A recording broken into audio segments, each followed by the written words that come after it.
এই নারীর আসক্তি শেষ পর্যন্ত এত দুষ্ট, এত জানোয়ার বানায় যে বলে আমি আল্লাহ মানি না, আমি নবী মানি না, আমি মা বাপ মানি না, আমি শরীয়ত মানি না, আমি নারী চাই, নারী চাই। আজকে তোমাদের হালাত ভাইয়া বলো,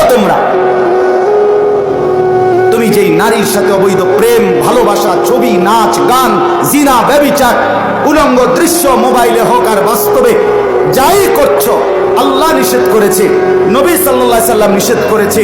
তোমার মা বাপ এটা পছন্দ করে না, তোমার শরীয়ত এটা পছন্দ করে না, কিন্তু তুমি যুবক বলতেছো আমি আল্লাহ মানি না, আমি রাসূলুল্লাহ মানি না, আমি কোরআন মানি না, আমি মা বাপ মানি না, আমি সমাজ মানি না, আমি বংশের ইজ্জত মানি না, আমার মার ইজ্জত থাকুক বা না থাকুক, আমার বাপের সম্মান থাকুক বা না থাকুক, এত কিছু আমি বুঝি না, আমি নারী চাই, আমি ছবি চাই, আমি নাচ চাই, আমি গান চাই, আমি উলঙ্গ দৃশ্যই দেখতে চাই। বলেন নাউযুবিল্লাহ। এতগুলো নাফরমানি শেষ পর্যন্ত কই নিয়ে যাবে? জাহান্নাম ছাড়া আর কোথাও? কথা বলেন না, জাহান্নাম ছাড়া আর কোথাও নিয়ে যাবে? আল্লাহ তাআলা আমাদেরকে বুঝার তৌফিক দান করেন।